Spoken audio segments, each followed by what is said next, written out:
Les vraies voix Sud Radio, 17h-19h, Philippe David, Cécile de Ménibus. C'est un plaisir de vous accueillir aujourd'hui en cette journée de mardi avec Philippe David. Bonjour Philippe. Bonjour Cécile. Vous avez la chemise qui jure avec le rouge, Philippe. Ah non, mais j'ai mis une chemise un peu rugby, un peu flashy. Non, mais Elle vous plaît pas non mais c'est le camailleux de rouge. Ah oui, c'est vrai, de Sud Radio. Ça fait bizarre. Ça fait bizarre. Ça fait ton sur ton. Bah, ça fait ton. Comme vous appelez ton quand même. T-O-N. Oh. D'accord. Moi, j'avais pas vu qu'il n'était pas là. Je pensais que c'était ton T-H-O-N sur ton T-O-N. Mais bon, ni l'un ni l'autre en fait. Ah, si vous faites des jeux de mots comme ça, je vais à la pêche. Très bien, quoi qu'il en soit, on vous souhaite la bienvenue avec ce numéro de téléphone et c'est Aude qui est au standard aujourd'hui au 0826 300 300 avec une actualité encore bien chargée avec le grand débat du jour à 17h30. Plusieurs prisons ont été visées par des incendies de véhicules ou des tirs d'armes automatiques ces dernières heures à Toulon, à Marseille, à Villepinte ou encore à Nanterre. Le parquet antiterroriste s'est saisi de l'enquête. Parlons vrai, est-ce que ces attaques montrent la faiblesse de notre État? Et à la question, attaque massive contre des prisons, sommes-nous dans une tentative de déstabilisation de l'État? Vous dites oui, il y a 91%. Vous voulez réagir? Le 0826 300 300. Et Wilfried Fong sera avec nous, secrétaire national du syndicat pénitentiaire UFAP-UNSA. Et puis le coup de projecteur des vraies voix, c'est à 18h40. L'Association des maires de France a boycotté la conférence sur le budget de François Bayrou. L'AMF indique ne pas vouloir jouer les figurants d'une énième séquence de communication. Elle a réclamé en vain un ordre du jour détaillé qu'elle n'a jamais eu. Alors parlons vrai, est-ce que ce boycott était une position politique ou de principe? Et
vraies voix Sud Radio, 17h-19h, Philippe David, Cécile de Ménibus. Soyez les bienvenus avec Philippe David. On est très heureux de vous accueillir tous les jours. On espère que vous êtes abonné à notre chaîne YouTube. Tiens, on fera un petit bilan. À chaque fois, Maxime, il dit ça y est, je vais encore devoir compter sur mes doigts. Je suis reparti pour compter. Il faut beaucoup de doigts. 3, 4, 5. À la semaine prochaine, Maxime. Merci, au revoir. Allez, le 0826 300 300. Si vous voulez bien sûr commenter avec nos vraies voix du jour autour de cette table avec le floc Prigent, industriel, Jean Doredo, docteur en psychologie, spécialiste de l'aide au sevrage tabagique, et Philippe Bilger, bien entendu, président de l'Institut de la Parole, mais aussi auteur de Me Too Much aux éditions Héliopold. Vous le dites si bien, j'ai l'impression que ce livre a de l'intérêt. Oui, absolument. C'est vous qui avez de l'intérêt, Philippe mais Bilger. vous le dites tellement bien, avec une forme de tendresse livresque formidable. Faites-moi penser à vous verser votre salaire, Philippe. On comprend les résultats de certains qui l'a dit. Allez, dans un instant. Malheureusement, ils sont un peu en déficit depuis c'est vrai. C'est rompu. On est en phase de reconquête avec Philippe. Allez, les 3 mots dans l'actu dans un instant avec Félix Mathieu. Bonsoir Félix. Bonsoir Cécile, bonsoir tout le monde. Les 3 mots. Et de On quoi va parler de ces attaques sur plusieurs prisons à travers le pays avec tirs de rafales, voitures incendiées, de cette alarme sur les finances publiques de François Bayrou qui nous dit qu'on travaille pas assez, de ces trains de la colère sur la ligne Paris-Orléans, Limoges-Toulouse, des voyageurs en colère qui ont fait le trajet sur ces lignes pour dénoncer la dégradation de l'infrastructure, et puis de l'ère des inondations en Europe selon l'observatoire Copernicus à cause du réchauffement qui touche plus le vieux continent et qui crée donc de l'évaporation puis des pluies. En 3 mots, vérité, train et inondation. Et tout de suite, la voix est au procureur. Les vraies voix Sud Radio, le réquisitoire du procureur, Philippe Bilger. Et c'est sur Michel Barnier que vous allez requérir, monsieur le procureur. Oui, Michel Barnier a été un Premier ministre très élégant. Il n'est resté que 3 mois. Il n'avait vraiment rien compris au Rassemblement national et à sa tactique à l'époque. Et pourtant, il a dit récemment, en donnant des leçons, les partis ont laissé de côté l'intérêt du pays. Ils devront rendre des comptes en 2027. La première partie de son propos peut être acceptée, la seconde est une banalité. Toute élection présidentielle conduit les partis à rendre des comptes. Je suis pas persuadé que Michel Barnier, en dépit de son élégance vestimentaire et de sa tenue courtoise, puisse réellement donner des leçons. Il faut qu'on arrête de donner des leçons quand on n'a pas brillé. Ça, c'est sec. Loïc Le Floch, On peut être que d'accord avec le procureur aujourd'hui, c'est terrible, c'est rare. Continuez, mon cher Loïc. Non, ça va pas durer. Non, mais il est clair que tous les gens qui ont fait des choses ces derniers temps ou ne les ont pas faites sont malvenus de dire, vous savez, il va falloir que les gens rendent des comptes. Non, on est toujours obligé de rendre des comptes. À mon âge, j'ai fait un certain nombre de choses dans ma vie industrielle. Je suis prêt, j'ai toujours été prêt à rendre des comptes. Oui, c'est comme ça, c'est ça la vie. Hein, et lui devra également rendre des comptes si en suivant Philippe, il n'a pas bien compris quelle était la situation dans laquelle il était rentré. Donc je trouve ces propos insupportables. Jean Doredo. Alors, juste pour le plaisir de la contradiction, peut-être prendre la défense de Michel Barnier, parce que quand même, il a été un Premier ministre qui a tenté quand même de faire des choses. Il en a payé le prix fort, puisqu'il a été précisément l'objet d'une motion de censure qui est passée. Et c'est vrai que son successeur, pour l'instant, ne brille pas par son activité. Rien ne se passe. Il n'y a aucun projet de loi qui est voté. Tout est complètement en stand-by. Et la preuve, c'est que c'est cette assemblée qui est très très difficile à gouverner. Il ne se passe absolument rien. Donc il a eu au moins le mérite, le fameux Michel Barnier, en bon savoyard qu'il demeure, d'avoir tenté de faire quelque chose. Et puis il en a payé le prix. Ce qui est bien, c'est que tu n'es pas d'accord avec Philippe. Je vais pouvoir lui rentrer dedans, parce que s'il se rentre dedans, je veux dire que je suis d'accord avec toi. Oui, mais Loïc, Jean Doredo s'abandonne en permanence au plaisir de la contradiction, au point de tourner dans l'absurdité. Donc, c'est vous qui le dites, oui, c'est moi. Très bien. Écoutez, voilà. C'est bien, c'est un billard à 3 bandes. Il y a les alliés de la proximité. Moi, j'ai Cécile. C'est ça. Et vous avez le reste. Allez. Et puis un arbitre foireux. Voilà. Mais pour cause, ils sont me regardant. Bancal. Je suis un arbitre foireux. Vous avez déjà perdu 6 points dans le qui c'est qui l'a dit. Oui, là, je crois que oui, ça se paye. Au niveau de l'heure, on n'est pas bien non plus. Oui. Merci beaucoup, Philippe Bilger. Tout de suite, les 3 mots dans l'actu avec Félix Mathieu. Les vraies voix Sud Radio. 3 mots dans l'actu, Félix, qui sont vérité, trains et inondations. François Bayrou sonne l'alarme sur l'état des finances publiques. Il promet des remèdes dès le 14 juillet. Un pays qui ne travaille pas assez, voilà pour le diagnostic. Avec un slogan, la vérité permet d'agir. Les trains de la colère sont arrivés à la gare d'Austerlitz. Des usagers des lignes Polt, Paris, Orléans, Limoges, Toulouse dénoncent un réseau en souffrance, des retards, voire des suppressions de trains à répétition. Et puis l'Europe a basculé dans l'ère des inondations. Selon l'Observatoire européen Copernicus, le vieux continent se réchauffe plus vite que les autres. 2024 a été son année la plus chaude. Un tiers du réseau fluvial inondé l'année dernière. Les vraies voix Sud Radio. Mais d'abord, ces attaques coordonnées sur plusieurs prisons françaises ces dernières heures, ce sera le grand débat des vraies voix dans un instant. Des voitures incendiées, des tirs en rafale de Toulon à Nanterre, de Marseille à Villepinte. Gérald Darmanin, le garde des Sceaux, y voit une réplique du narcotrafic aux annonces du gouvernement pour s'en prendre au business de la drogue. Le parquet antiterroriste s'est saisi de l'enquête. En tout cas, devant la prison de Toulon, David Mention de l'UFAP-UNSA Justice nous décrit la frayeur des agents au moment des tirs en rafale. Il y a une balle qui a traversé, qui s'est logée dans une vitre qui donne sur la porte d'entrée, où il y avait un agent en faction cette nuit. Donc je ne dis pas comme quoi l'agent est traumatisé par ce qui s'est passé. Ça pourrait être évité, le fait qu'un véhicule puisse passer devant l'établissement, comme ça, se pointer devant un établissement pénitentiaire. On va demander des mesures de sécurité pour éviter que ça se reproduise et qu'un éventuel passage d'un véhicule puisse arriver devant la porte d'établissement. Ça n'est jamais arrivé sur le centre pénitentiaire de la Farlède, c'est la première fois et effectivement ça pose question et ça fait peur. Un propos recueilli par l'AFP. Dans quelques instants, dans les vraies voix, on sera en ligne avec Wilfried Fonck de l'UFAP-UNSA Justice pour revenir justement donc sur ces attaques de prison. Et puis on passe donc au premier mot. Vérité, François Bayrou sonnait l'alarme aujourd'hui sur l'état des finances publiques. Avec un slogan inscrit sur son pupitre, la vérité permet d'agir, et un message du Premier ministre, la France doit remédier à l'état critique de ses finances publiques. Pour ça, il promet des remèdes à partir du 14 juillet. Mais en attendant, l'heure était donc au diagnostic. Tout à l'heure, le Premier ministre entend préparer le terrain et mettre la France en garde contre le piège de la dette. Nous ne produisons pas assez et nous ne travaillons pas assez.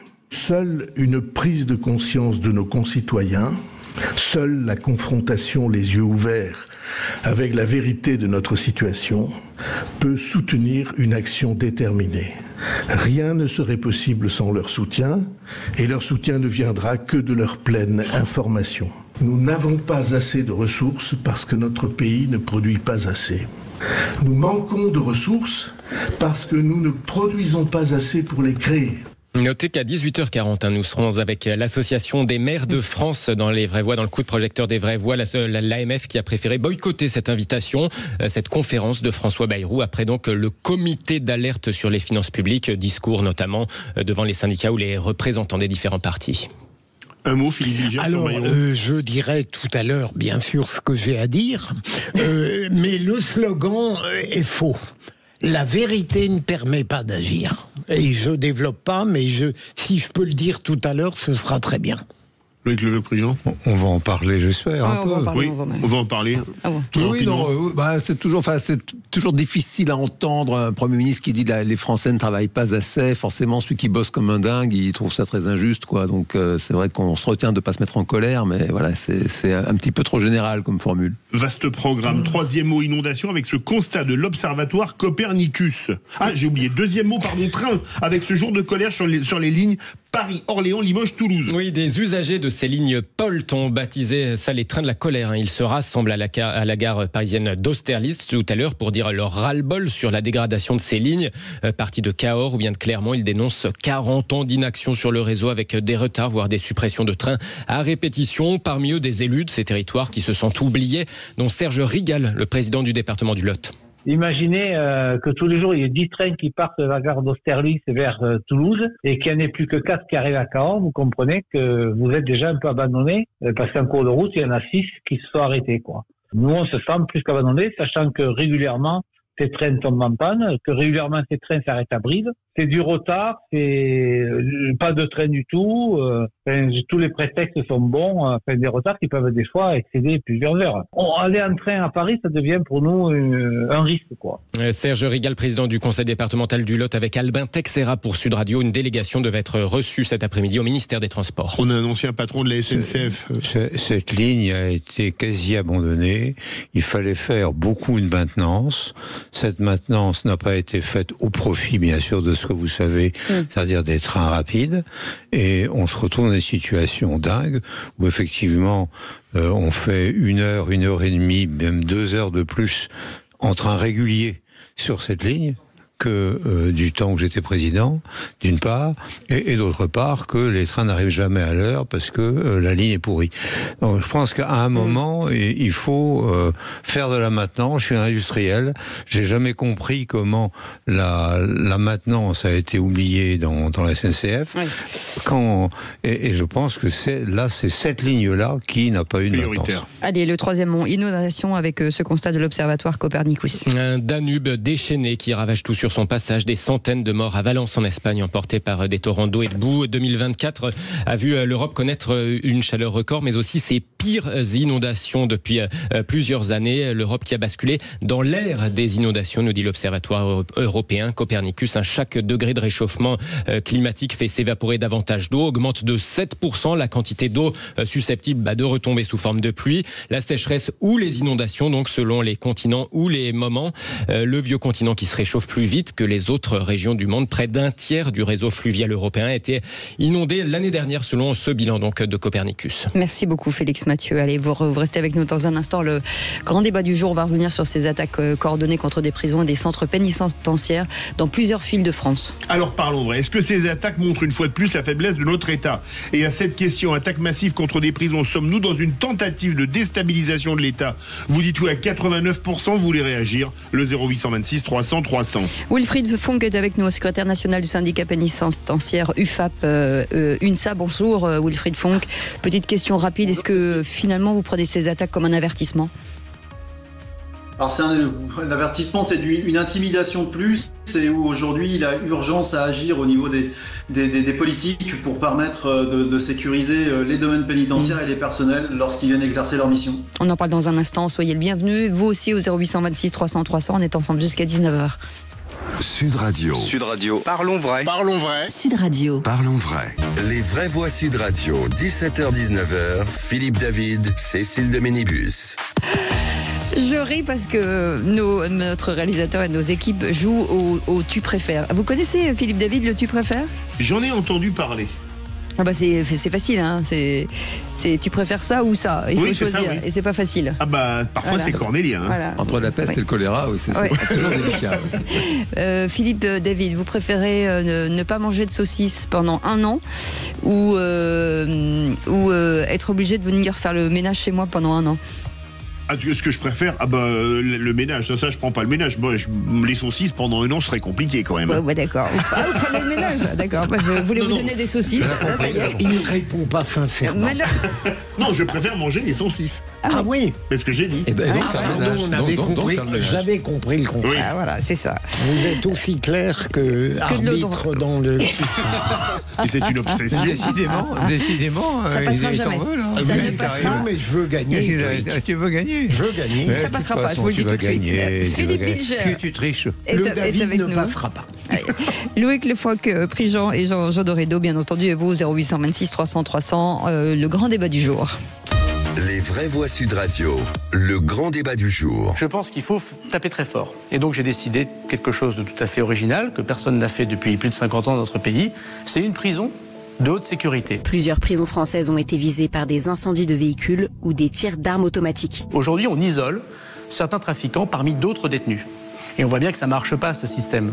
La porte d'entrée principale du centre pénitentiaire de Toulon-la-Farlède a été touchée par 15 impacts de balles suite à un tir en rafale de Kalachnikov. Et montrer que quand on est en prison et qu'on est un grand narcotrafiquant, on ne peut pas téléphoner et on ne peut pas avoir une vie agréable. Selon Paris Match, ces actes de vandalisme ont été revendiqués par un groupuscule appelé DDPF, pour droit des prisonniers français. Toujours selon le média, au total, 6 attaques auraient eu lieu hier soir. Plusieurs prisons ont donc été visées par des incendies de véhicules et de tirs d'armes automatiques ces dernières heures. C'est à Toulon, à Marseille, à Villepinte ou encore à Nanterre dernièrement. Le parquet antiterroriste s'est saisi de l'enquête. Alors parlons vrai, est-ce une nouvelle preuve de la tiers-mondisation de la France? Et à cette question, attaque massive contre des prisons, sommes-nous dans une tentative de déstabilisation de l'État? Vous dites oui à 88%, vous voulez réagir, le 0826 300 300. Wilfried Fonck est avec nous, secrétaire national du syndicat pénitentiaire UFAP UNSA Justice. Merci d'avoir accepté notre invitation à Wilfried Fonck. Philippe Bilger. On ne peut pas dire, me semble-t-il, que l'État ne fait rien.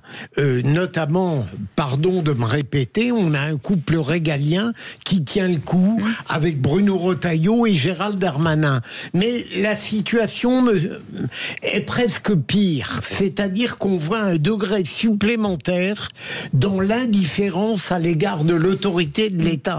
On a tout de même des malfaisants, qu'ils soient du narcotrafic ou d'autres criminalités, qui considèrent que l'État n'est pas légitime à opposer sa résistance aux crimes et aux délits. On est tout de même dans un étrange pays que celui qui permet probablement à des narcotrafiquants de mener une action collective qui montre qu'en réalité, il bat en brèche ce que l'État veut faire contre lui, contre eux. C'est scandaleux et en ce sens-là, on approche doucement du pire. Loïc Levloc-Prigent. Oui, là, on a atteint un nouveau niveau, c'est clair. Et ce nouveau niveau est directement lié aux actions qu'on essaie de mener. Ce qui veut dire que pendant des années, on n'a pas mené ces actions. Entendons-nous. Oui. C'est-à-dire que c'était en germe et que on avait baissé les bras. Et puis maintenant qu'il est, de mon point de vue, très tard. Trop tard, j'espère pas, mais très tard, on dit on va faire un certain nombre de choses. Et là, il y a une révolte des gens disant attention, n'en faites pas trop. Et vous vous souvenez que lorsqu'il y avait eu les émeutes il y a quelques mois, elles avaient été arrêtées par le monde du narcotrafic. Donc, attention, nous avons collectivement fait quelque chose pour que cette opération puisse être menée et puisse effectivement essayer d'intimider l'État. Ouais. Est-ce que pour vous, c'est déjà trop tard? La France est en voie de mexicanisation ou non? Tiens, vous êtes policier, gardien de prison. Venez témoigner au 0826 300 300. Jean Doridou. Oui, non, c'est un fait que la situation de la France devient extrêmement préoccupante en ce qui concerne le trafic de drogue qui génère un argent absolument colossal. Et donc, ça a des répercussions, notamment. Après, on ne sait pas d'où ça vient pour l'instant. C'est-à-dire que manifestement, j'ai lu dans la presse, dans plusieurs journaux différents, qu'il y a une forte probabilité précisément que ce soit le et en même temps, pour le coup, cherchons qui aujourd'hui, en termes d'argent, parce que ça coûte beaucoup d'argent de coordonner des actions comme ça, qui a les moyens aujourd'hui? C'est un fait qu'il y a énormément d'argent généré par le trafic de drogue. On a vu Mohamed Amra récemment avec son évasion, sa cavale, il y a des problèmes de corruption, d'intimidation. Aujourd'hui, on a des dockers qui sont intimidés pour précisément faciliter le trafic, notamment de cocaïne. Des juges d'instruction qui a été tué il y a quelques temps. Oui. Et c'est pas uniquement la France, même en Europe, en Espagne, le patron du service contre le narcotrafic a été pris avec des millions d'euros en cash dans son coffre personnel. Il y a un vrai souci parce que, hélas, l'argent n'a pas d'odeur et ça peut acheter beaucoup de monde. Allez, Wilfried Fonck est avec nous, secrétaire national du syndicat pénitentiaire UFAP UNSA Justice. Est-ce que pour l'instant on imagine de qui ça pourrait venir ? Alors pour le moment, on n'a pas d'éléments, on va dire, matériels qui tendraient à dire, ça vient d'ultra-gauche, ça vient des narcos, ça vient d'un tel ou un tel. Là, aujourd'hui, l'important, en tout cas pour l'UFAP, c'est que des décisions politiques soient prises très rapidement pour que les domaines pénitentiaires puissent être sécurisés au plus vite avec la présence des forces de l'ordre de manière systématique et constante. Et puis que quel type de décision, quel type de décision il faut prendre aujourd'hui, immédiatement ? là, aujourd'hui, c'était ce que M. Rotaillot a annoncé, c'est-à-dire que le renfort de forces de police sur aux abords des établissements pénitentiaires. Donc ça, c'est déjà une première chose, en tout cas dans les paroles. Aujourd'hui, on attend que ça se concrétise effectivement sur le terrain. Et pour le moment, j'ai pas eu de retour en me disant qu'effectivement, les forces de l'ordre étaient présentes en nombre aux abords des établissements pénitentiaires. Mais il y a urgence à sécuriser ces domaines pénitentiaires, à sécuriser les personnels, à sécuriser leurs biens matériels. Ce qu'il faut, c'est que bientôt, il faudra que l'armée fasse attention aux policiers, aux personnels pénitentiaires. Cécile, qu'un événement clé dans la France s'est produit lorsque, pour la première fois, des pompiers ont été attaqués. Ouais. Moi, je considère qu'à partir de là, c'était véritablement une rupture dans une sorte d'urbanité qui existait tant bien que mal. Et à partir de là, vous avez raison, on a imaginé... C'est l'escalade. Mais au fond, la situation... Il faut qu'un jour, on considère que l'état de droit n'aura véritablement aucune puissance si ceux qui commettent des délits ou des crimes sont persuadés d'être moins punis que l'état de droit le permet. Je veux dire, il y a un psychiatre, Maurice Berger, qui a dit « La seule manière d'arrêter la délinquance des mineurs, c'est de faire que la loi soit plus forte que les transgresseurs. » On en est loin. Vous avez ce sentiment, vous, en tant que patron du syndicat UFAP-UNSA, dans l'administration pénitentiaire, que quelque part, les voyous ont plus de poids que vous, par exemple ? À partir du moment où on a des gens qui se sont succédés place Vendôme et à la tête de l'administration pénitentiaire, qui mettent en avant toutes les théories de la défense sociale et où on voudrait finalement faire ressembler les régimes de détention à la vie à l'extérieur, faut pas s'étonner qu'à un moment donné il y ait un manque de visibilité et que aujourd'hui on se retrouve avec dès lors qu'on va vouloir serrer la vis, on va se retrouver avec des gens qui eux sont pas d'accord et donc le font savoir. Donc effectivement, à un moment donné, oui, il va falloir taper fort, comme disait le ministre dans ce que vous avez donné en introduction, mais il faut taper fort dans le bon sens. Et aujourd'hui, il est inacceptable que les personnels pénitentiaires soient menacés de la sorte. Ouais. Allez, 0826 300 300, Hakim qui est avec nous. Bonsoir Hakim. Bonsoir Hakim. Bonsoir à tous. Oui, mais une ou deux choses. D'abord, la première, ce qui est triste, en fait, ce que j'allais vous dire, c'est que quand moi j'ai appris cette nouvelle, même pas mal, c'est-à-dire qu'en fait, je crois qu'on s'habitue maintenant à cette violence. On n'est même plus étonné d'entendre ce genre de choses, alors que quand même c'est un événement qui est assez grave, qui est très très grave, parce que quand on attaque des prisons, je sais pas ce qu'il peut y avoir encore de pire. La deuxième chose, c'est que... Excusez-moi, Hakim, vous êtes de Villeneuve-sur-Lot. Le premier endroit qui a été frappé, c'est l'école de l'administration pénitentiaire, absolument, à 20 km de Villeneuve-sur-Lot, puisque c'est à Agen. Tout à fait, on en a entendu parler, des voitures qui avaient brûlé, etc. Mais j'étais loin de me douter que c'était ça, en fait. D'ailleurs, on en avait discuté entre amis, et bon. Et puis la deuxième chose qui m'a étonné dans ce qui vient d'arriver, c'est que manifestement, ils se sont coordonnés. Et d'habitude, en France, les services de renseignement, quand même, ils arrivent à parer, à anticiper ce genre d'événement. Et là, on dirait qu'ils ont été cueillis à froid. Je ne sais pas quelle est la situation, mais on dirait qu'ils n'ont pas vu les choses venir. Oui. Et ça c'est inquiétant. Je pense qu'ils ont vu les choses venir un peu. Vous êtes inquiet du fait qu'on ait pu faire des attaques de Toulon à l'Île-de-France sans qu'on puisse les prévoir, sans qu'on puisse les écouter. Venez nous donner votre avis au 0826 300 300. Et on va prendre Simon au 0826 300 300. Bonsoir Simon. Bonsoir Simon. Bonsoir, c'est Sud Radio. Voilà, moi je me permettais d'intervenir uniquement pour dire que pour moi c'est le début de la guerre civile.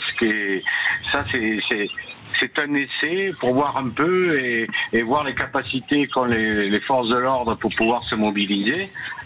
Et ensuite, ils vont pouvoir libérer le terrain à l'extérieur, puisque les forces de l'ordre maintenant sont mobilisées pour sécuriser uniquement, et ils ne feront plus la sécurité des concitoyens. Est-ce qu'il faudra faire appel à l'armée, Philippe Bilger, à un moment donné ? J'espère que non, parce que ça n'est pas son métier. Mais j'espère, Cécile, que votre interrogation ne deviendra pas un jour très très pertinente, parce qu'à force d'avoir un État qui est plein de bonne volonté, mais qui ne parvient pas à endiguer le flot incessant d'une criminalité, j'insiste là-dessus, comme Loïc, qui se permet tout, parce qu'elle ne croit pas que l'État saura faire preuve de fermeté. Eh bien, un jour peut-être. Wilfried Fonck, vous avez ce sentiment que vos collègues et vous avez peur aujourd'hui ou pas ? Donc les collègues ne vont plus travailler avec la fleur au fusil, c'est-à-dire qu'ils vont plutôt travailler avec la poule au ventre. C'est-à-dire qu'aujourd'hui, à l'intérieur des établissements, pendant leur service, ils subissent l'attention en raison de la surpopulation, ils subissent des intimidations, des menaces, des violences de la part de la population pénale, parce qu'on accorde de plus en plus de droits aux détenus et on restreint de plus en plus les prérogatives des personnels. Donc effectivement, aujourd'hui, on se rend compte qu'ils sont aussi en insécurité à l'extérieur, aux abords même de leur lieu de travail. Mais c'est dingue d'entendre ça. Jusqu'à leur domicile. Non, mais c'est absolument... Parce qu'on n'a pas parlé d'une chose qui s'est passée la nuit dernière, c'est qu'à Nancy, on a un collègue qui a reçu une visite à son domicile et où il s'est fait intimider par plusieurs personnes. Donc à un moment donné, on va où là ? Jean Dorido. Oui, non, je reviens sur l'aspect financier de ce problème, parce que c'est bien sûr le ministre de l'Intérieur fait son travail, le ministre le garde des Sceaux aussi. Pour autant, il y a quand même un travail à faire au niveau des circuits de la finance, parce que encore une fois, l'argent brassé est énorme. On voit en ville des boutiques qui manifestement ne travaillent pas, et il faut pas être ceinture noire de finance pour comprendre qu'il y a quand même des établissements qui s'installent droite à gauche, si simple, il y a des lois. Il y a des lois, mais enfin, on a quand même un parquet financier en France, on a quand même des agents du Trésor public qui sont là pour traquer les fraudeurs, pour identifier précisément comment circule l'argent sale. Regardez, les maires disent qu'ils font fermer, mais ils réouvrent. Ça n'est pas une mission de collectivité territoriale d'identifier les trafics, les flux financiers frauduleux. Ça c'est une mission nationale, et j'ai le sentiment que le travail nécessaire n'est pas fait à ce niveau-là. Ça réagit énormément au 0826 300 300 après Perpignan-Toulouse. Bonsoir Jean-Luc. Bonsoir. Bienvenue Jean-Luc. Bienvenue. Alors vous en pensez quoi ? Est-ce que pour vous, on peut aller encore plus loin ? Alors, on m'a pas demandé ça dans les critères au téléphone tout à l'heure, mais je vais vous donner mon âge. J'ai 60 ans, 61 exactement, et je vais peut-être réagir un peu comme un vieux. Voilà, tout simplement. En disant que moi, personnellement, je pense qu'il faut rétablir l'autorité, mais au plus jeune âge. C'est-à-dire dès l'école. Moi, j'ai quand même le souvenir où quand je prenais une remarque par un professeur ou par une maîtresse, la deuxième couche, elle m'attendait à la maison. Mon père était là pour m'en mettre une. Pas m'en mettre une, c'est pas physique, hein, mais je veux dire, voilà, je comprenais qu'il y avait une autorité et que tout le monde allait dans le même sens. Aujourd'hui, un gamin qui est réprimandé par l'école, si ça se fait encore, oula, il y a toute la famille qui vient dire comment ça se fait, ceci, cela. Donc ces gamins-là, quand on leur apprend pas ce que c'est que l'autorité, comment est-ce que vous voulez plus tard qu'ils s'arrêtent à un contrôle routier, qu'ils s'arrêtent lorsqu'on leur demande de faire quelque chose, et comment vous voulez qu'ils se tiennent tranquilles face à la réglementation qui doit être mise en cause. Et quand je pense, le dernier truc, la prison, je dis pas que je cautionne, hein, mais regardez ce qui se passe dans les prisons en Russie. Quand les gens font excusez-moi, dans un pays démocratique, vous allez aux États-Unis, je peux vous garantir que c'est pas la France, hein, mais même pas les États du Sud, n'importe quel État, hein, soit dit en passant. Hein. Alors, je crois, si vous me permettez, Merci Jean-Luc. Je pense qu'il est temps d'écouter les gardiens de prison et l'ensemble du personnel des prisons pour qu'ils vous expliquent comment ça se passe vraiment et comment ils peuvent vivre eux. Comment ils peuvent vivre, en particulier dans des zones où il y a les familles des gens qui sont en prison, qui sont au même endroit, et comment les intimidations existent sans arrêt. Plutôt que de parler de corruption, parlons d'abord des intimidations. Et je pense qu'il est temps de regarder vraiment ce personnel gardiens de prison et jusqu'au chef. Ils font un travail remarquable. Et les écouter en disant mais maintenant nous sommes attaqués par les narcotrafiquants. Qu'est-ce qu'on peut faire? Et ces gens-là ne sont pas suffisamment écoutés. Il y a des gens très bien. Et j'engage vraiment les journalistes, plutôt que de donner des conseils à tout le monde, à essayer de comprendre comment ça fonctionne une prison. Voilà. Merci beaucoup Wilfried Fonck d'avoir été avec nous, secrétaire national du syndicat pénitentiaire UFAP, UNSAP Justice. Merci beaucoup et bon courage, parce que on sait que les heures à venir seront un peu pénibles, voire plus. Allez, vous restez avec nous. Merci à tous nos auditeurs. On va garder Hakim avec nous, 0826 300 300 dans un instant. Le qui c'est qui l'a dit, et on verra qui triche le plus. Moi j'ai des noms. Sud Radio, votre attention est notre plus belle récompense. C'est un grand plaisir que maintenant qu'on a la Sud Radio sur Lyon et la famille grandit, c'est une super nouvelle. Sud Radio, parlons vrai. Vraie Voix Sud Radio, 17h-19h, Philippe David, Cécile de Ménibus. Les vraies voix jusqu'à 19h et on vous souhaite la bienvenue. On est ravis de vous retrouver. Philippe Bilger avec nous, Jean Dorido, Loïc Le Floch-Prigent et puis Hakim qui est avec nous. Bonsoir Hakim. Eh oui, bonsoir à tous. Hakim, c'est à vous de lancer le jingle du qui l'a dit. Oui. Vous savez qu'on a beaucoup parlé portes du pénitencier aujourd'hui. Oui. Eh bien, les portes du Kikadi-quoi ne vont pas se fermer, mais s'ouvrir. Ah, magnifique. Vraie Voix Sud Radio, le quiz de l'actu. Ça, c'est un lancement qui n'est pas du tout jauni. Et vous auriez pu... Voilà, j'allais dire, vous auriez pu le chanter. Les portes du pénitencier bientôt vont se fermer. Mais on avait compris, hein. Non plus, Quel organe. Ouais, c'est fou. Question, qui c'est qui l'a dit? 3 points sur le budget 2026. Quand on vit au-dessus de ses moyens, il faut commencer à se serrer la ceinture. Oui, c'était ce matin chez Jean-Jacques. Ça, c'est Nathalie Loiseau. Bonne réponse de Hakim qui en c'est quoi cette petite intimité avec Jean-Jacques? C'est Jean-Jacques. Qui c'est qui l'a dit? Hakim. Alors, on ne l'a jamais cité. Et sa langue maternelle est l'espagnol. Je vous aide. Oula. Parfois, on dit que nous avons emprisonné des milliers de personnes. Moi, j'aime dire que nous avons en réalité libéré des millions. Alors là, je vois pas du tout. Ce serait pas Vargas Llosa? Non. Ah, c'est pas cet auteur, effectivement, qui est décédé. Je vous donne un indice. Dali. Dali, Salvador. Amanda Lear? Non, Dali. Oui, Amanda Lear était la muse de Salvador Dali. Non, mais... C'est au Salvador. C'est au Salvador. Voilà.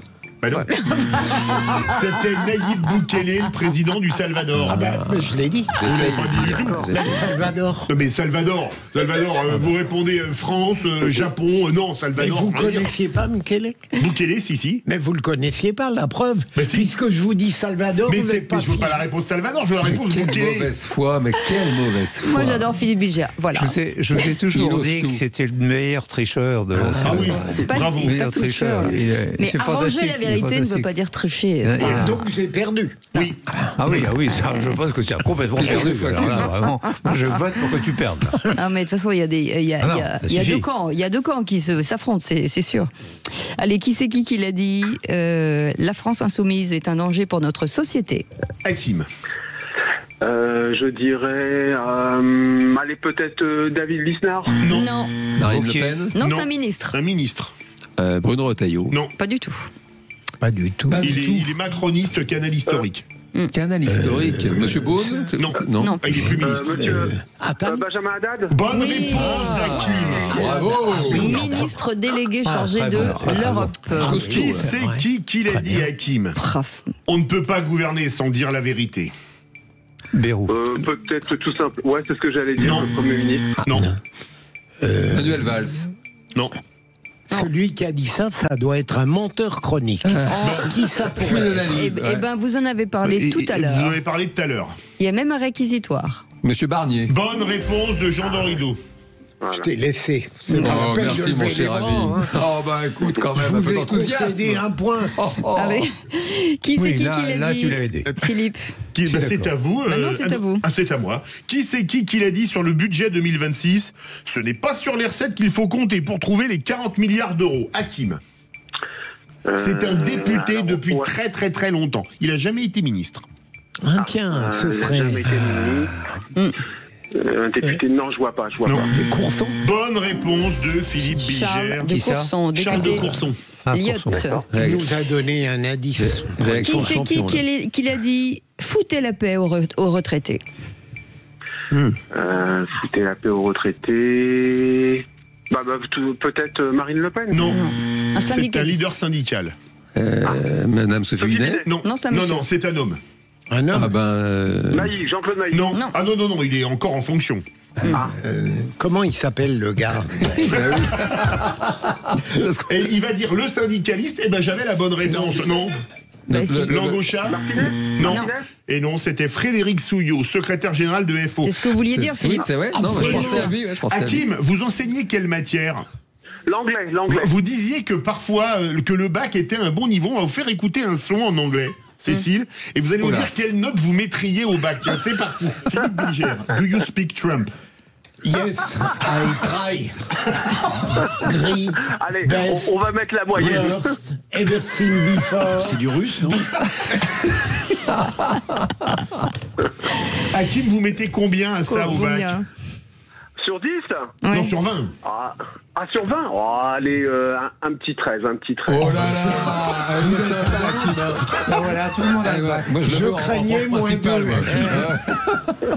Mais au moins, c'est clair. I try. I try. On comprend. Il a dit que Zagazan dans sa chanson. Ça, je l'ai entendu. Qu'est-ce que vous dites, Hakim? Oui, il l'a prononcé à l'écossaise, ils disent I try. I try, yes, les Écossais roulent les R. Ou les comment s'appelle, les Italiens. Oui. My car was not very good, I try to do better the next time. Et Hakim a gagné le qui c'est qui l'a dit. Eh ben, c'est moi. Hakim won de qui c'est qui l'a dit. Congratulations. Bravo Hakim, merci en tout cas. Vous êtes un excellent candidat et un très bon auditeur. On est ravis de vous accueillir chez nous. Dans un instant, le journal et puis la météo avec Rémi André. Et puis le coup de gueule de Philippe David. J'ai poussé des coups de gueule sur les études d'impact qui n'avaient pas été faites, mais peut-être coûtaient-elles de l'argent. Là, il y a une mesure débile qui a été prise, et moi j'avais une étude d'impact qui coûtait 0 €. Et je vais expliquer laquelle. C'est pas un teasing, c'est une conférence. À tout de suite. Sud Radio. Sud Radio. Parlons vrai. Parlons vrai. Sud Radio. Les vraies voix Sud Radio, 17h-19h, Philippe David, Cécile de Ménibus. Retour des vraies voix avec Philippe Bilger, Jean Dorido, Loïc Le Floch-Prigent, bien sûr Cécile de Ménibus. J'ai un petit message personnel, Cécile. Oui. C'est pour remercier Anne-Marie Duplan qui nous a envoyé quelques petites choses délicieuses à déguster. Et les vraies voix tiennent absolument à la remercier, à l'embrasser. On va pas donner les marques, mais ça fait à peu près 20 grammes et ça fait 80 calories par 20 grammes. Et on vous remercie beaucoup. Merci. Mais moi j'ai la ligne, donc ça va. Et on embrasse Anne-Marie, une auditrice on l'embrasse, fidèle. merci beaucoup de nous gâter avec ce numéro de téléphone, le 0826 300 300. Vous nous laissez des messages sur notre répondeur et on va les écouter. Bonjour, c'est Jean-François Béziers, conférence de presse du Premier ministre François Bayrou, qui dit que les Français ne travaillent pas assez, il l'a martelé. Et ce matin aussi, sur une chaîne d'information nationale, j'ai entendu un boulanger qui a téléphoné, qui voulait ouvrir le 1er mai. Et pour la première fois cette année, on lui interdit d'ouvrir sous contrainte financière, c'est-à-dire qu'il va fermer ses 4 boulangeries le 1er mai, car s'il est contrôlé, il risque de 750 à 1000 € d'amende par salarié employé. Trouvez l'erreur. Merci, au revoir. C'est le paradoxe du 1er mai, la fête du travail, on n'a pas le droit de travailler. Ouais. Non mais est-ce que c'est pas aux vraies voix, ma chère Cécile. Est-ce que c'est pas uburois, Loïc Le Floch-Prigent? Complètement. Moi, je suis scandalisé par ça. Nous avons fait avec le mouvement éthique une réclamation en la matière en disant mais où est-ce que vous allez? Vous êtes en train de raconter qu'il faut travailler et vous mettez sur la paille le type qui veut travailler. Et qui donne du travail aux autres surtout. Et donne du travail aux autres. Enfin, c'est complètement... On marche sur la tête et je crois qu'il faut arrêter les discours. C'est pour ça que j'en parlerai tout à l'heure, des discours et des conventions, des machins, etc. et agir. C'est-à-dire que nous ne travaillons pas assez, certes, mais laissez-nous travailler. Voilà, c'est quand même ça, l'essentiel de la demande des Français aujourd'hui, et en particulier les chefs d'entreprise. Laissez-nous travailler. Voilà. En psychologie, on appelle ça une double contrainte. Voilà, c'est une injonction qu'il est impossible de suivre. Donc on dit voilà, travaillez davantage, allez-y, puis dès que quelqu'un veut bosser, on dit ah non, ça c'est interdit. Et ça rend fou. Les doubles contraintes en psychologie, ça rend fou, ça rend cinglé. Allez, vous restez avec nous dans un instant. J'allais dire le qui c'est qui l'a dit. Non, on ne peut pas le refaire. C'est pas non. Non, il n'y a pas de séance de rattrapage pour Philippe Bilger. A déjà gagné. Non, il avait perdu. Oh, ça va. Dans un instant, le coup de gueule de notre On Philippe a David. touché le fond de la piscine, mais pas dans un petit pull marine. Belle référence. Ah oui. Je suis pas sûr que ça veuille dire quelque chose, mais en tout cas, c'est beau. C'est beau. Allez, à tout de suite. Sud Radio. Sud Radio, parlons vrai. Parlons vrai. Sud Radio. Parlons vrai. Les vraies voix Sud Radio, 17h-19h, Philippe David, Cécile de Ménibus. Et avec nos vraies voix du jour, Philippe Bilger, Jean Dorido et Loïc Le Floch Préjean, et vous au 0826 300 300 avec Aude qui vous attend bien entendu. Dans un instant, Félix Mathieu avec l'info en plus, en attendant le coup de gueule de Philippe David. Les vraies voix Sud Radio. Comme d'habitude, je vais remettre le clocher au milieu du village, un village qui se situe un peu partout en France, même si celui qui est à l'origine de ce coup de gueule se trouve dans le 19e arrondissement de Paris. Pourquoi le 19e arrondissement de Paris ? Parce que c'est là que se trouve la piscine Georges Hermann, qui est à l'origine d'une information qui est désormais partie comme une traînée de poudre. Dans cette piscine, la journaliste du Monde Lorraine Descartes a été filmée à son insu par un smartphone soigneusement dissimulé dans un sac qui dépassait légèrement à l'intérieur de sa cabine de vestiaire. Une mésaventure qu'elle a raconté sur les réseaux sociaux et qui a vu des centaines de témoignages affluer, et pas qu'avec des smartphones, mais y compris avec des hommes s'exhibant et se caressant dans les vestiaires et les douches face à des femmes et à des jeunes, parfois très jeunes filles. Et je me demande comment des gens théoriquement sensés ont pu imaginer mettre des vestiaires mixtes dans les piscines alors qu'il était évident que ce type de dérive allait arriver. Dans mon enfance, lorsque nous allions à la piscine, avec l'école ou en famille, il y avait les vestiaires femmes et les vestiaires hommes, il n'y avait pas non plus de téléphone portable d'ailleurs, et tout se passait très bien. Mais plutôt que se lamenter aujourd'hui, peut-être eût-il fallu réfléchir avant. Il y a 9 ans, j'avais débattu dans Seul contre tous, que j'animais sur Sud Radio, face à Anne Souiris, alors maire adjointe écologiste de Paris, lorsque la ville voulait transformer certains quais du centre de la ville en plage naturiste. J'avais argumenté que tous les voyeurs de l'Île-de-France et d'ailleurs iraient, et le bon sens a prévalu, puisque la zone a été transférée dans le bois de Vincennes. Mais j'étais déjà effaré par le fait qu'une telle idée ait pu germer dans l'idée d'élus sans avoir pensé aux conséquences prévisibles. En attendant le procès de celui qui a filmé Lorraine Descartes et des autres, et en espérant que les sanctions seront lourdes, rappelons à ceux qui ont pris de telles décisions qu'il aurait fallu faire une étude d'impact qui n'aurait rien coûté aux contribuables en la faisant avec du simple bon sens. Le problème, il me semble que ça n'est même pas qu'on ne réfléchisse pas aux conséquences de dispositions qu'on prend, mais qu'on prend des dispositions totalement contradictoires. Au moment où, à juste titre, on lutte contre les agressions sexuelles, les viols, les attouchements, on met en place un dispositif qui provoque le contraire. Non, c'est aberrant. Oui, alors je vous rejoins à 4000%, Philippe David, sur ces vestiaires non mixtes qui sont complètement aberrants. Et c'est récurrent. C'est-à-dire que le Parisien avait documenté ça il y a pas très longtemps. Un type, justement, un voyeur, a été justement attrapé parce qu'il passait son temps comme ça à filmer des femmes dans les vestiaires. Et puis c'est aussi l'occasion de rappeler que même lorsque les vestiaires ne sont pas mixtes, eh bien c'est un lieu dangereux parce que c'est un lieu qui attire les prédateurs, les vestiaires de sport, notamment la piscine, et c'est très très important que les adultes soient très vigilants à protéger les enfants parce qu'il y a évidemment des satires que ça attire. Et désormais eux-mêmes avec les smartphones. Aussi, oui. Moi, je suis pour le bon sens au moment des projets de loi, et je rappelle que sur une loi qui fait Slores aujourd'hui, qui est la loi ZFE sur les voitures qui n'ont plus le droit de rentrer dans la ville, j'avais explosé à l'époque en disant mais qu'est-ce que c'est que cette histoire ? Qu'est-ce que vous êtes en train de faire ? Est-ce que vous avez fait une étude d'impact sur la question ? Et j'ai été bratatiné par les parlementaires qui m'ont dit mais quoi, étude d'impact ? Non, on a fait l'étude d'impact, c'est bon pour la santé, c'est bon pour c'est pas le sujet. Le sujet, c'est quand même de savoir qui rentre dans les villes, dans un chien. Donc le fait d'avoir ôté le bon sens des parlementaires est quelque chose d'épouvantable et des décideurs en général. Je n'arrive pas à ce que le bon sens revienne. L'info en plus. Merci beaucoup, Félix Mathieu. Les vraies voix Sud Radio. Et aux États-Unis, l'administration Trump tape sur les universités au portefeuille pour les obliger à renoncer à leur politique d'inclusion. Avec un choix drastique, pour ne pas dire quand même un chantage aux finances, renoncer aux politiques en faveur de la diversité ou sinon, renoncer à tout financement fédéral. Beaucoup d'universités se sont pliées aux exigences de la nouvelle administration, mais la prestigieuse Harvard, en revanche, a refusé. Conséquence, 2,2 milliards d'euros gelés. Puis désormais, le président Trump qui menace sur les réseaux sociaux de lui retirer certains avantages fiscaux.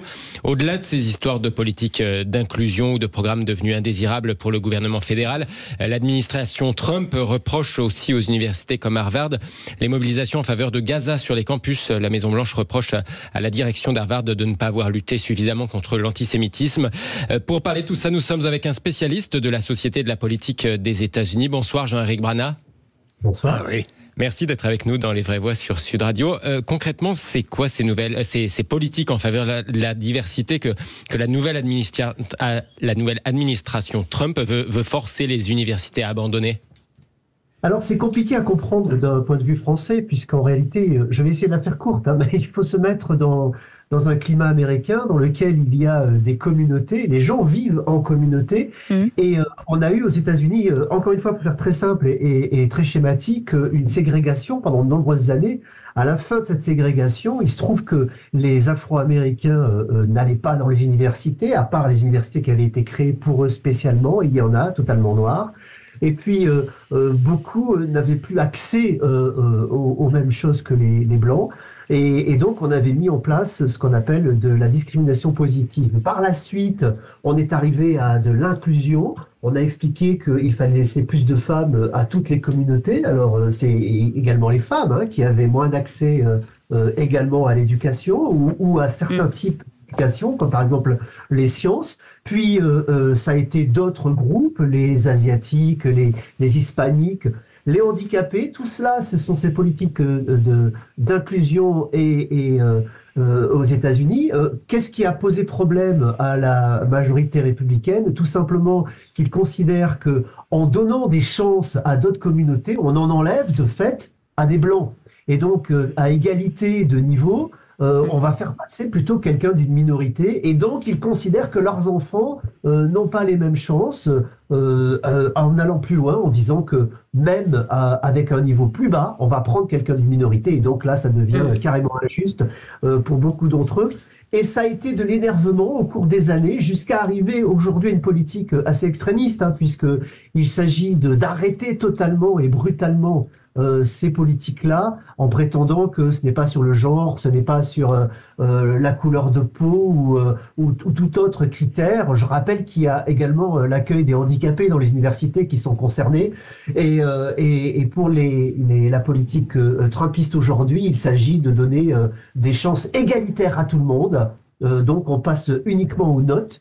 Là encore, on pourrait avoir un débat en disant est-ce que les notes sont les mêmes dans toutes les écoles auparavant. Vous voyez, c'est un débat sans fin quand même. Ouais, sans fin. Jean-Éric Brana, à mon avis, tout n'est pas jeté dans les actions de Donald Trump, et je voulais vous interroger lorsqu'il considère qu'Harvard, par exemple, était trop favorable à la cause palestinienne et parfois proche d'une forme de complaisance à l'égard de l'antisémitisme.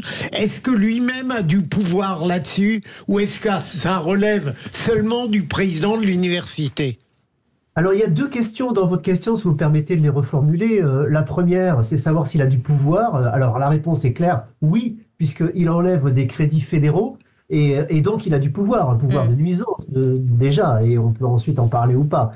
Ensuite, est-ce qu'il y a une politique antisémite, on va employer le mot, puisque c'est cela dont il s'agit de la part des universités, autrement dit woke ou wokiste, je ne sais pas comment on dit, de la part des universitaires. Écoutez, je suis universitaire, cette accusation, on l'entend régulièrement. Les universitaires sont tous des woke, ils sont tous d'affreux gauchistes.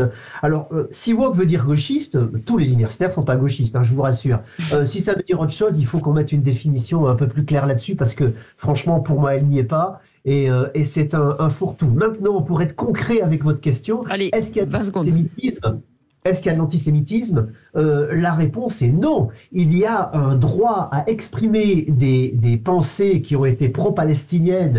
Et ce qui s'est passé notamment au moment où la présidente d'Harvard a été renvoyée, c'est qu'elle expliquait qu'au nom du premier amendement, elle ne s'occupait pas d'aller régenter les pensées des étudiants qui manifestaient. Mais c'était pro-palestinien et donc présenté par Trump et ses amis comme antisémite. D'accord. Là aussi, c'est pas si simple. Oui, absolument. Merci en tout cas. Merci beaucoup d'avoir été avec nous, Jean-Éric Brana, maître de conférence à l'université Paris-Assas et spécialiste des États-Unis. Vous restez avec nous dans un instant, le tour de table de l'actu de nos vraies voix. Tout de suite. Sud Radio. Sud Radio. Parlons vrai. Parlons vrai. Sud Radio. Parlons vrai. Les vraies voix Sud Radio. 17h-19h. Philippe David, Cécile de Ménibus. Retour des vraies voix avec bien évidemment Philippe Bilger, Jean Dorido, Loïc Le Floch-Prigent, Cécile de Ménibus, Félix qui est resté avec nous, Félix Mathieu, notre excellent réalisateur, Maxime qui fait toujours des sons aussi bons. Toujours. N'est-ce pas ? Il est au top, Maxou. Merci. Ah oui. C'était hier ma fête. Mais c'était avant-hier. Oui, mais ça se fête la veille et le lendemain. Ah, d'accord. C'est ça. Et là, le surlendemain, donc. Et peut-être. Toute la semaine, jusqu'à vendredi. Toute l'année, on fait ça. On fait ça. De nous avoir, c'est un peu votre fête toute l'année. C'est vrai. Je disais ça comme ça. Et si on passait autour de table de l'actu ? Oh, je veux bien. Allez, on y va. Bon, on y va alors. Je crois que toi et moi, on a un peu le même problème. Mais non. C'est-à-dire qu'on peut pas vraiment tout miser sur notre physique, surtout toi. Ah bon ? Alors si je peux me permettre de te donner un conseil, c'est oublie que t'as aucune chance, vas-y, fonce. Oui, mais comment dire sans tomber dans une forme de réalisme insupportable ? Il a rien compris. On sait jamais, sur un malentendu, ça peut marcher. Le tour de table. De l'actualité. Le réalisme insupportable. Ça, c'est fabuleux. Ouais. Vous voulez parler d'un auditeur qui vous a touché ce matin, Philippe Bilger ? Absolument. Et je vais parler de Sud Radio, mais sans une complaisance qui existe dans d'autres médias. J'écoute ce matin Patrick Roger. Un auditeur intervient et dit il est scandaleux de pénaliser les gens, les salariés qui ont donné des produits apparemment périmés à des gens qui sont dans le besoin absolu. Et il dénonce cela, et tout à coup, de manière parfaitement spontanée, il ajoute, est-ce que vous me permettez de dire autre chose ? Patrick Roger, évidemment, dit oui, et il fait référence à des propos qu'avait tenus Patrick Roger en 2024, et l'auditeur dit beaucoup de bien de Sud Radio et de Patrick Roger, mais d'une manière infiniment convaincante, parce qu'elle n'arrive pas de manière programmée par le fait du hasard, et il insiste sur la qualité du parler vrai, de l'animateur, c'est évident. Et à aucun moment, il n'a fait l'éloge de Philippe David. Donc j'ai pensé que c'est logique, il était censé, cet homme-là. Non, mais ceci étant dit, ça m'a fait très plaisir de voir honorer une radio que j'adore. Oui, absolument. Notre directeur général. Ah bah oui, écoutez, ça fait plaisir, c'est un fait, c'est la magie de la radio, c'est ce lien, cette relation particulière qui se crée avec les personnes qui écoutent et les personnes qui font la radio, et c'est vrai que c'est un vrai bonheur. Félicité avec cet auditeur, Monsieur Roger. Un breton bien connu. Ça y est, on est en pleine dérive communautariste. Puisque vous avez la parole, Loïc Le Floch-Prigent, on va parler, si mon ordinateur le veut bien. Ce qui est fou, c'est faire des économies, on ne sait pas où en faire finalement, où en trouver. Oui, c'est ça. Alors, il y a les fous qui font des économies. Alors, il y a le président d'Argentine qui dit, voilà, j'ai fait à la tronçonneuse. Et puis ensuite, on dit, il y a Musk qui dit, je fais le Doge. Et puis, ils sont fous. La presse et l'ensemble de l'établissement français disent, ils sont fous. Bon. Puis, moi, j'entends le ministre de l'économie me dire, il faut trouver 40 milliards. Ah bon? Et ben, ça va être difficile. Bon, je sais pas où les trouver. Je ne fais pas faire d'impôts. Alors, merci de ne pas faire d'impôts, parce que moi, depuis le temps qu'il est là, moi, j'ai pas d'impôts, mais j'ai des taxes supplémentaires. On a transformé le mot impôt avec le mot taxe. En tant que chef d'entreprise, je considère que j'ai des taxes de production qui n'ont jamais existé et qui ont existé grâce à ce monsieur Lombard. Et puis on va faire un grand truc pour trouver 40 milliards. Et qu'est-ce qu'on va faire? On va communiquer sur la situation. Si jamais les Français n'ont pas compris la situation dans laquelle on était, et s'ils n'ont pas entendu comment les autres qui sont dans la même situation prennent la tronçonneuse, ils sont sourds, ils n'entendront jamais rien. Mais don Dieu, depuis que la dissolution a été faite, le nombre de gens dont je suis, qui ont fait des propositions pour dire voilà comment on trouve 100 milliards, voilà comment on trouve 200 milliards, voilà comment, etc. Il y en a quand même un certain nombre. Il y a une convergence dans tout ce qui a été dit par les uns et par les autres. Et cette convergence, elle peut être étudiée savamment. Mais dire j'ai pas d'idée, je dis où sont les fous? Pour moi, les fous, c'est Monsieur Lombard. C'est pas Monsieur Argentin ou Monsieur Trump. C'est le mec qui se trouve depuis quelques mois à la tête de Henry, qui a de fait augmenté mes taxes en tant que chef d'entreprise. Donc, il n'a pas augmenté les impôts, mais il a augmenté mes taxes. Ok, je paie plus, très bien. J'ai compris. Il réaugmente pas les impôts, donc on lui avait dit n'augmente pas les impôts. Augmenter les impôts, c'est pas forcément augmenter les recettes dans ce pays. Bon, il continue. Il dit je taxe les riches. Ah là, je suis bien vu. Je taxe les riches. Bon, puis il taxe. Puis on va retaxer les riches. On lui a déjà expliqué que ça servait à rien. Déjà expliqué. Tout le monde lui a expliqué. Donc, alors, je veux bien que en abandonnant Adam Smith, Trump partant sur les droits de douane puisse être considéré comme un fou. Moi, je veux bien. Mais les fous, je les ai à la maison. J'ai pas besoin d'aller voir Trump. J'ai des gens qui comprennent rien. Comment, Philippe Bilger, peut-on ne pas trouver d'économie dans le pays où la dépense publique est la plus élevée du monde?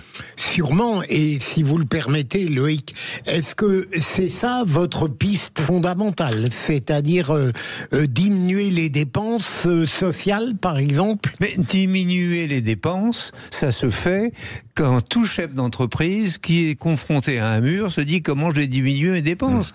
Et il le fait, chacun, ou il fait faillite, et il s'en va. Mais disons que diminuer les dépenses, c'est dans la peau de l'ensemble des 2,5 millions chefs d'entreprise qui existent en France aujourd'hui. C'est de l'optimisation. C'est pas diminuer, c'est l'optimisation. Et soudain, on dit on va faire une conférence pour expliquer, et puis on va essayer de savoir comment on va faire. Et on n'arrête pas de vous dire les uns les autres. Par moi, en particulier, sur les impôts, j'ai dit attention, quand vous augmentez les impôts des entreprises, vous augmentez pas les recettes. C'est démontré, vous pouvez aller le chercher dans tous les livres, il n'y a pas de problème. Trop d'impôts, tu l'impôt, c'est bien connu. Bon, mais sur la manière de faire aujourd'hui, il y a des pistes extrêmement importantes, dont les multiples agences qui, pour les uns, servent à tout et pour les autres servent à rien. Il y a de multiples pistes. Vous ne pouvez pas vous retrouver quelques mois après être ministre à dire ben voilà, moi je sais pas faire, alors on va voir. Non mais il faut avoir le courage. C'est ça les fous. C'est ça les vrais. Moi je prends pas Musk pour un fou, ni le président Milei pour un fou. Mais Monsieur Armand, je prends pour un fou. Voilà. Jean Dorido. Sur les fous ou sur le remarquer les sur fous, les fous rapidement, et vous continuez comme c'est sur la psychologie, vous pouvez faire le lien. Non, écoutez, c'est un fait que c'est assez angoissant de se rendre compte effectivement qu'on a le sentiment que notre pays n'est pas réformable en réalité. On entend des politiques qui s'avouent effectivement vaincus, qui disent voilà, on sait pas comment on va faire, il n'y a pas de solution. Et à cette problématique s'ajoute autre chose. C'est un papier qui a attiré mon attention évidemment évidemment dans le Parisien aujourd'hui en France d'aujourd'hui, puisque très très peu d'hommes consultent un psychologue. C'est une étude qui a été publiée ce matin. Je vois Philippe Bilger qui sourit et c'est pas très drôle. Que j'ai lu le même article. Ah ben oui, et c'est un vrai sujet parce que la santé mentale des hommes, elle souffre autant évidemment que celle des femmes. Et un chiffre par exemple, c'est qu'en France, la première cause de mort chez les hommes de 25-34 ans, c'est le suicide. Et c'est un vrai sujet. Et c'est triste de constater qu'il y a encore dans l'imaginaire comme ça une idée selon laquelle un homme n'aurait pas besoin des services d'un psychologue, alors qu'évidemment c'est complètement faux. Depuis toujours, les psychologues aident même les champions, on le voit dans le sport, et ça c'est plutôt une bonne chose. Vous en avez un pour monsieur le ministre de l'économie. Cela dit, c'est un fait pour le coup, depuis le temps que je fais ce métier de psy, j'ai eu tous les corps de métier chez moi, j'ai même eu des stars de cinéma, des sportifs de haut niveau. Je n'ai jamais eu de politique de premier plan, c'est une réalité, alors que j'ai travaillé derrière le Sénat pendant très très longtemps. Donc c'est peut-être quand même un signe, oui, qui montre que ces personnes auraient peut-être davantage besoin des conseils d'un psy, en tout cas de l'aide d'un psy.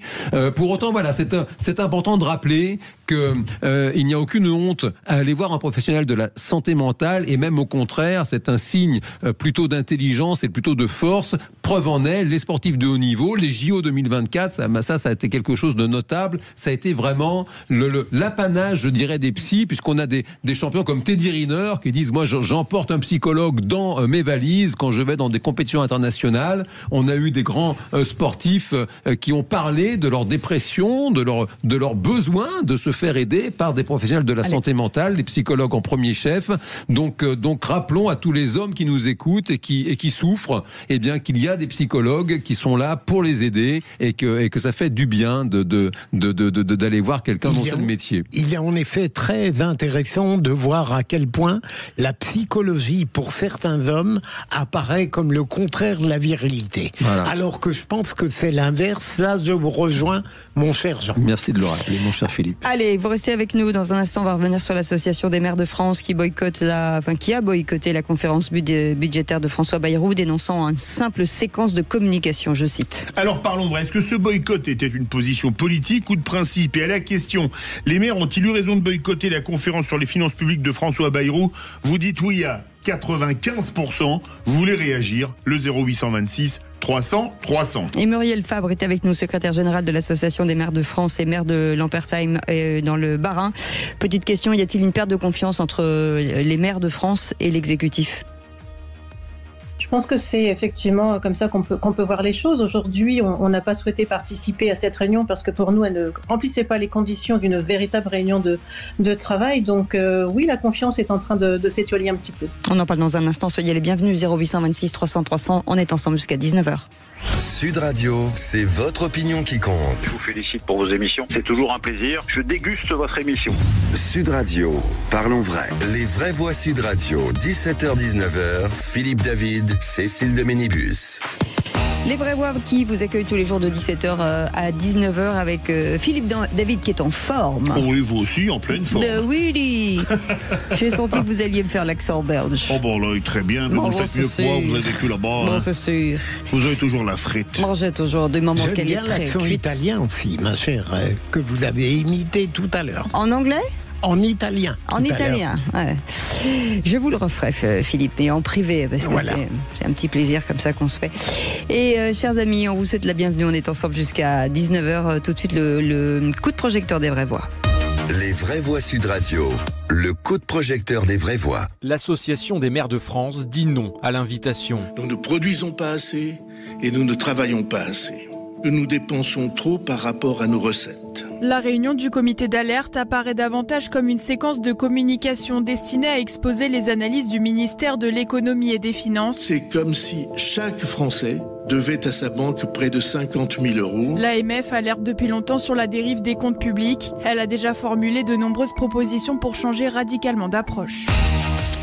L'association des maires de France a donc boycotté cette conférence sur le budget de François Bayrou. L'AMF indique ne pas vouloir jouer les figurants d'une énième séquence de communication et elle a réclamé en vain cet ordre du jour détaillé qu'elle n'a visiblement jamais reçu. Alors parlons vrai, est-ce que le lien est rompu entre les maires et l'exécutif? Et à cette question, les maires ont-ils eu raison de boycotter la conférence sur les finances publiques de François Bayrou? Vous dites oui à 95%, vous voulez réagir. Aude et les vraies voix attendent vos appels au 0826 300 300. Muriel Fabre est avec nous, secrétaire générale de l'Association des maires de France et maire de Lampertheim dans le Bas-Rhin. Merci Madame le maire ou Madame la secrétaire générale d'avoir accepté notre invitation. Philippe Bilger. D'abord, bonheur de revoir Madame la secrétaire générale. Ensuite, j'ai assisté à l'essentiel de la conférence de François Bayrou et j'avoue que j'ai toujours eu un faible pour lui. J'ai beaucoup aimé les modalités elles-mêmes du débat et la manière dont il a impliqué les ministres qui étaient avec lui dans cette discussion. D'autre part, il a répondu à cette abstention de l'AMF qu'il y avait des maires présents dans la salle et autour de lui et lui-même l'était. Mais une fois que j'ai dit cela et que je peux donner l'impression d'approuver de désapprouver l'AMF, je voudrais dire ça, très rapidement 2 points sur lesquels je trouve que François Bayrou a peut-être tort. D'abord, je l'ai dit tout à l'heure, connaître la vérité, faire le diagnostic ne permet pas d'agir. Il y a un saut entre la connaissance, la lucidité et la capacité d'action. L'action, ça vient après. Et il faut l'avoir, l'énergie de l'action. Dernier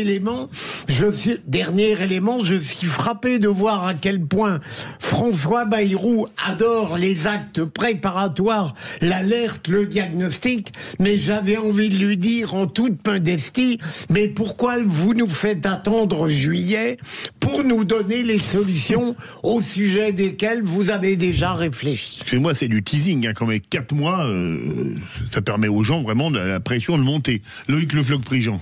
Moi, je suis en désaccord profond avec la façon de faire.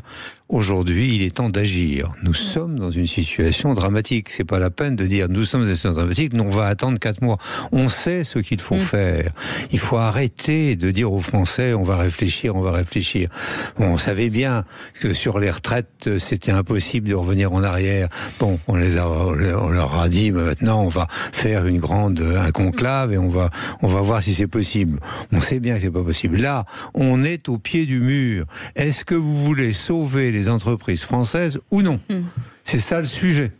Et les entreprises françaises sont en train de crever. Alors, est-ce que vous voulez les sauver ou pas? Et le nombre d'entreprises, c'est quand même nombreux. C'est 2,5 millions au moins. C'est de tous ordres, depuis la CPME de grandes entreprises et toutes les autres. Nous sommes en état de difficultés énormes. Il faut agir. Et agir pour nous, c'est permettre d'avoir la possibilité de travailler.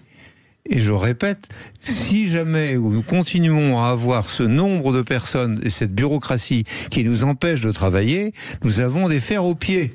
Nous ne pouvons rien faire. Et c'est ça qui est en train de se passer aujourd'hui. Jean Dorido. Oui, alors moi j'aurais une question pour Madame la secrétaire générale, c'est de mieux comprendre en réalité la raison de ce boycott et de mieux comprendre quelle est la demande de cette association des maires de France au Premier ministre. C'est vrai que j'entends la question, est-ce qu'il y a une rupture entre l'exécutif et les maires de France? Et si c'était le cas, c'est vrai que pour un citoyen lambda, c'est quand même angoissant parce que l'exécutif c'est hyper important et le maire aussi, c'est quand même le premier élu que le fameux élu de proximité précisément, 35 000 communes en France, et j'aimerais mieux comprendre qu'est-ce qui est reproché à l'exécutif et peut-être même ce qui est demandé. Je sais que les collectivités territoriales ont de plus en plus de frais à assumer et j'aimerais y voir plus clair. On va lui poser la question, Muriel Fabre, qui est avec nous, secrétaire générale de l'Association des maires de France et maire de Lampertheim dans le Bas-Rhin. Alors, quel est le problème aujourd'hui? En fait, c'est pas une rupture, parce que l'Association des maires de France, elle a toujours été très claire à ce sujet. Elle souhaite toujours avoir un dialogue avec l'État qui soit permanent, mais qui soit franc et surtout qu'on soit écouté. Aujourd'hui, effectivement, les conditions dans lesquelles nous pouvions nous inscrire dans cette réunion n'étaient pas réunies. On souhaitait avoir un ordre du jour, on souhaitait pouvoir travailler concrètement aux propositions qui pouvaient émaner du gouvernement. On voulait avoir un état des lieux qui soit pertinent et précis, ce qui n'était pas tout à fait le cas non plus. Et on voulait une vraie concertation et ne pas être dans une espèce de grand-messe comme on en a pu en avoir depuis quelque temps. Et on a assisté à nombre de réunions depuis 2 ou 3 ans sur les finances locales et force est de constater qu'aujourd'hui, il n'y a toujours pas eu de résultats concrets ou en tout cas pas d'évaluation des éléments qui ont été pris lors de ces réunions. Donc aujourd'hui, pour l'Association des maires de France, on souhaitait vraiment qu'on soit présent pour être utile en fait. Parce que lorsqu'on parle aujourd'hui de redressement des comptes publics de l'État, c'est vrai que le gouvernement a souvent fait preuve d'éléments très pertinents dans ce qu'il pouvait mettre en place, mais aussi d'éléments qui étaient, je dirais, des ponctions aujourd'hui sur les collectivités. On a eu pour 2025 près de 7 milliards d'efforts qui ont été demandés aux collectivités.